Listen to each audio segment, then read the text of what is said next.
Main Thing Podcast with Pastor Steve, equipping you to respond and thrive in the world we live in today. Keep the main thing has been a saying that Pastor Steve has told for decades. It means no matter what is happening around us, Jesus is what we need to have front and center in our lives. There couldn't be a more powerful reminder for us to recall in today's divisive and dark culture. From foundational truths in Scripture to the hot topics of today's culture, allow this podcast to inspire and motivate you on your faith journey. Well, welcome to the Main Thing Podcast. So glad you guys are here today. We're on episode 45, I believe. And this one's going to be different for our guest. Chet Bergeron is switching places this time. We both host this podcast, but today it's my turn to be the host and ask him all the questions. So, Chet, welcome to the other side of the chair, I guess. Glad to be here, sir. So we've been doing that. We were just talking. We've been doing this almost 2 years now. I know you were the one who wanted to do the podcast, or at least you drove us to do this. What was important about a podcast to you? I think the most important thing for me was just to get Steve in front of the camera, and I think we've had some fun times. It's been great. Yep. I think the heart behind it was for the church body and others in the community to understand what we believe, to get to know our pastor a little more, get to know you and me, and really just dig into the Word together and learn about what is discipleship. What does it mean to follow Jesus? Mm-hmm. Now I'm going to ask you about an old one. You did one called Mutterings of a Bald Guy. Yes. Tell me about that real quick, because I remember listening to you when you were in Virginia. Yes, throwback. So it all started back in 2019, right before I left here to go to Virginia. Nicole and I started a podcast. And to be honest with you, I can't remember what the first one was called, but it was just me and her getting on the mic and just doing random stuff. I mean, we were talking about marriage, even though we weren't married that long. We were talking about kids, even though we just had a kid, didn't know much. And it morphed into Mutterings from a Bald Guy, interviewing other people, interviewing you and Kelly, Steve and others through the years. And it gained a lot of traction and I enjoyed it. COVID really amped it up because I was in a basement in Virginia, leading a church with lockdowns there. And so I just really spent a lot of time building the church's online infrastructure and then the podcast through that time. You know, it's funny that time. We talked a few times, but I just pictured you waking up in the morning, going down to the basement and holding up all day, producing content and all that kind of stuff. That's what it felt like. So I'm guessing that was the smallest church in the history of the world that had the best tech. That was my goal. That was my goal. People were probably wondering, how does little church in Buffalo? Okay, funny Virginia? story though. Yeah. I don't know if everybody realizes this, but like a church's front door is online, their online presence. Yeah. And the church grew significantly because we were not only on the radio, but we were online and we had a good website with good content. And I know like for some churches, it's, I don't want to spend all that money on this type of stuff, but really that's how you reach people today. And I think the proof is in the pudding. Yeah, I mean, we have a lot of people coming through Covenant class who mention that's where they went first, and I think we all do that, right? We still go to the website first. I know we were just talking right before we started about linking some different things and having some more content on the website. Yes. So we probably have a way to go to catch up to where you were in Virginia. No, but, I'm trying to catch up with Sean. Sean's doing good. You are dragging us lovingly into the 21st century. So, what is your role here? What all do you do at Covenant Church? Maybe I should ask, what don't you do at Covenant Church? Do a good. I enjoy all the different things I do. It's hard for me to just sit at a desk, and so especially with this construction this last year has been fun for me to be able to get out and do stuff. I guess the main role for me is assistant pastor, campus pastor. And we're going to be launching in a few weeks, so that's exciting. Of course, I help you with discipleship, some different aspects with that. Do some teaching, some preaching. Help Kat with Living Water. She's really developing a team with that, so I'm not as hands-on with that as I once was. And really leading D groups and just training men to train other men and lead them to follow Jesus is really where my heart is. I love online stuff. I talk with Sean, work with him about, the social media algorithms and how to reach people online. And so just different things I've learned through the year to try to give back to the church. Speaking of which, so right now, if you're listening to this, unless something crazy has happened, we have already launched the Thibodaux campus because June 7th is the day we launched that. And I rebuke anything crazy happening in the name of Jesus. We've had enough crazy happen going up to now. So, yep. But hopefully you are watching this and maybe you've already been to the Thibodaux campus. So we're excited about that. How'd you end up here? I always like to ask this question. How did you end up in ministry at Covenant Church, which was First Baptist Houma back when you started? Oh my goodness. Brings me back to being, leaving Minnesota where I got sober, coming here in August of 2010. Mm-hmm. My friend, Bobby LeCompte, not the Bobby LeCompte that most think, the other Bobby LeCompte that still lives in Houma. Mm-hmm. He brought me to Ricky Britt's Sunday school class. Mm-hmm. He was my sponsor and he invited me to church. And that's how I went to First Baptist Church downtown before it became Covenant. And I remember learning about politics the first 30 minutes and then learning about Jesus the next 30 minutes. And to be honest, as a young 20-something-year-old, I needed both just to learn what's the biblical view of politics and then what does Jesus say about everything else. And so after that, I just fell in love with the church. And it was in February of 2011, I was dating a woman. She had 4 kids. I look back on that now and think, my goodness, Chet, what were you thinking?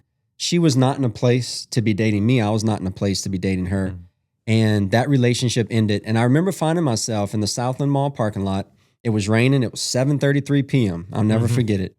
And I cried out to Jesus. I remember Pastor Steve talking about who Jesus was and hearing the gospel message in its simplest form for the first time in my life. Mm-hmm. And I cried out and I said, Jesus, if you're real, I need you now. I'm tired of living this way. And in that moment, he saved me. And the funniest thing happened in that same moment. I remember I never really heard the voice of God audibly. Never. Mm-hmm. Some people may have.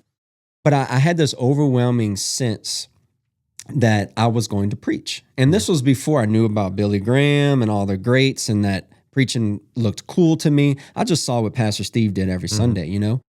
And I remember I laughed out loud because I thought, that's silly. I barely passed English. I can't speak clear language. People are not going to understand me. And from that moment on, I met you. Well, Billy Stevens first. He got my connection card. Then I guess he gave it to you. And then you called me. And I met you in the office and you were like, well, hey, look, the first thing you're called to do is to get baptized after you believe in Jesus. And I remember not even having a hesitation. It was okay, let's do it, you know? Oh, look, that's what I remember about you when you first came. Everything was okay. You know, right. This is your next step, Chet. Okay. Yep. Let's do it. I was ready. Yeah, absolutely. And so you baptized me and then bless your heart, you ran with me for it. I don't know how long you ran with me, but I was in prime marathon training stage in my life. And you would get out there and beat the pavement with me just to hang out with me and disciple me. Oh my goodness. Look, I could barely breathe trying to keep up with you. So you would talk and I'd be like, yeah. And that's right. Try to correct you if you said anything wrong. But. That's right. And then we go back to your house and Kelly had some buffalo chicken dip ready for us whenever Love we were buffalo done. chicken dip. And then from that moment on, really just a love for the ministry. And you and Steve, ever so slightly, just kept bringing me into the fold of ministry. Well, you need to tell everybody your very first paying gig at First Baptist Houma. Because I love this. Oh, yeah. Sweet Miss Judy Calais called me one day. I was shredding paper out. I remember I was on the east side shredding paper at some oil field company. And Miss Judy Calais called. I said, hello. She said, hey, baby, this is Judy from the church. And I said, hey, Miss Judy. And she said, look, we need somebody to watch a dead body tonight. Are you free? I thought, watch a dead body? Like, what is this, you know? And so that was my first paying gig, watching dead bodies at the old church. I love it. I love it. Look, I can't imagine anything worse than sitting in that church by myself, that old church with a dead body. It was creepy. It was creepy. I'm not going to lie. You were strong, man. Yeah. I love that aspect of your ministry journey. That's your first ministry position, sitting up with the dead body. And I tell you, I felt so honored to do that. I think I look back on that and I think, man, to know that y'all trusted me enough to even do that, it was a big deal for me. Then. Well, look, I mean, I think I've told you this before, but it was obvious to me, and I think it was obvious to Steve at the very beginning that God had called you into ministry, just because, and you know this, we work with people all the time, right? Some people get saved and they jump right in, right? Because nobody told them you need to ease into this thing.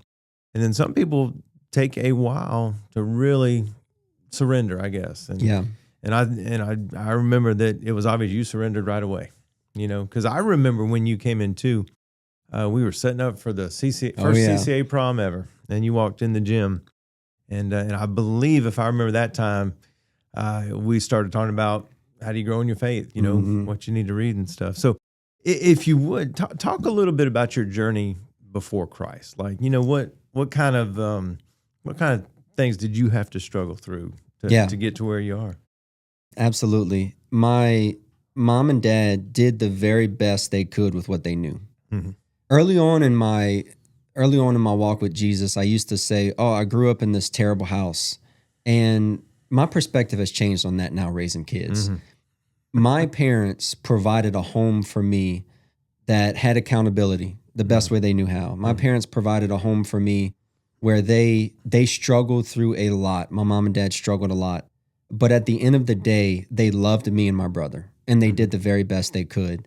And I appreciate that because I see so many families who are like mine when I grew up, but in a much different vein. They let their kids go out and do whatever. My mom and dad held me in check. I would try to go drinking with my friends when I got a little older in teenage years, and they would drive by the house and be like, "Hey, Chet, I saw you holding something in your hand. What was that?" Just Coca-Cola, man. That's all it is. Drinking a Coca-Cola, So that the upbringing, the home, just the anger that was in my heart most of my childhood. My mom and dad they paid thousands of dollars for counseling, just try to get me the help that I needed. It really morphed into me having bits of rage. I would punch holes in the wall in my room. I would throw stuff through the door. I even threatened my mom with a bat one time when I was 12. And my mom called the cops, which she most definitely needed to do that. And the cop came over and said, "Chet, I'll give you two options. Either you stop what you're doing or I'm bringing you to juvie." Mm-hmm. Now, at that point, I had enough sense to not want to go to juvie. So I never pulled out a bat on my mom again. But that did not stop me from cussing them. That did not stop me from making their lives a living hell. Mm-hmm. The moment that changed for me was when I drank my first beer and smoked my first bowl of pot. Mm-hmm. I was in heaven. The anger subsided. I felt this peace, this calmness come over me. I was able to sleep. It was amazing. And then that, through the years, of course, went into one relationship after another. It got into harder and harder drugs, just spending days away from home, strung out. My first treatment center was Acadiana Addiction Center at the time in Lafayette. I went there for 30 days. At that time, I was taking lots of cocaine. I was dabbling into pain pills and smoking a lot of pot. Mm-hmm. Well, I learned about harder drugs in that treatment center, got out, started doing them. So I started at that time smoking Oxycontin, snorting Oxycontin, and I really just got into this place where I was taking LSD. I was popping ecstasy pills. I began to sell ecstasy pills for people who fronted them to me, and then I was responsible for paying them back, and I'm just running away from them because I'm doing all the drugs that people are giving me. And I found myself in a position where I didn't feel like I could go out during the day because someone would see me and they would make a call and I would be chased. So my life became like a bat. I would sleep during the day and stay up at night. I remember vividly being so strung out one night, and we were doing cocaine all night, and I was at a rent house in by Maple Avenue, downtown Houma. And I remember when the birds started chirping, they used to always start about 5:15, 5:20 right there. And I remember feeling depressed when the birds started chirping because that meant the sun was coming out, that light was coming. I was living in such darkness and being oppressed by such evil that even the thought of the sun would give me depression. Mm-hmm. And that was a very dark moment in my life because I realized this is not where I wanted to be, but this is where I was and I couldn't stop. Mm-hmm. And so in February of 2008, I blacked out that whole month. I don't remember much about it. I know what my friends told me I did. As far as I know, I didn't do anything too crazy, but I was so strung out that I was not even in reality of what was going on. At the end of that month, my mom called me because I had stole the car.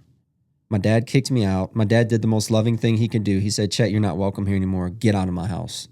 Now, I grew up in a home where this has changed, but I grew up in a home where my mom led the house and she enabled me a lot. My dad didn't want to enable me, but my mom did.